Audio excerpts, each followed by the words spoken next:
હવે સુરતી લાલાઓ નિયમોનું પાલન કરવા લાગ્યા। ટ્રાફિક જામની પહેલાં ભાગ્યે જ ફરિયાદ આવતી, હવે સિગ્નલના મિસમેનેજમેન્ટ પછી રોજની 20થી વધુ જ ફરિયાદ આવવા લાગી છે।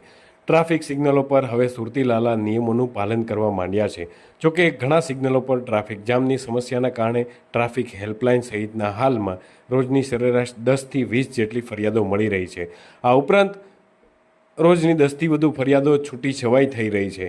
આ ફરિયાદો મોટાભાગે સવારે અને સાંજે પીક અવર્સમાં હોય છે। અમરોલી સુદામા ચોક સર્કલ પાસે રાત્રે પણ ફરિયાદ આવી છે। શરૂઆતના દિવસોમાં વાહન ચાલકોએ સિગ્નલો પર વધુ સમય ઊભું રહેવાની નોબત આવી સાથે ટ્રાફિક જામની સ્થિતિ સર્જાઈ હતી, જેથી હેલ્પલાઇન નંબર પર વાહન ચાલકોએ સિગ્નલ પર 120 સેકન્ડ ઊભા રાખવા બાબતે અને ગ્રીન સિગ્નલના ટાઈમમાં ફેરફાર કરવા જણાવ્યું હતું। ઉપરાંત થોડા અંતરે આવતા સિગ્નલો બાબતે પણ ફરિયાદ હતી।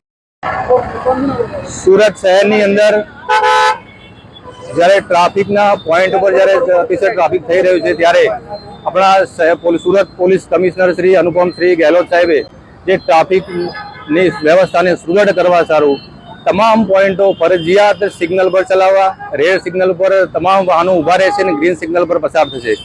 એની વ્યવસ્થાના ભાગરૂપે સમસ્ત અમારી ટ્રાફિકની team joint CP sir, DCP sir, ACP sir અને તમામ કોન્સ્ટેબલથી માંડીને ટ્રાફિક બ્રિગેડ પણ આ વ્યવસ્થાના ભાગરૂપે લાગી રહ્યા છે।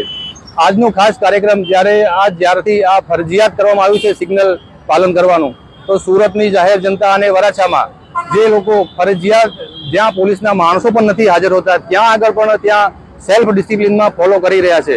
તો આજે ખાસ સુરતની જનતાને અને ખાસ વરાછા સર્કલ 2 વિસ્તારમાં જે આવે છે તો આપણે જોઈ રહ્યા છો કે લોકો ઓટોમેટિક સેલ્ફ ડિસિપ્લિનમાં સિગ્નલનું પાલન કરી રહ્યા છે।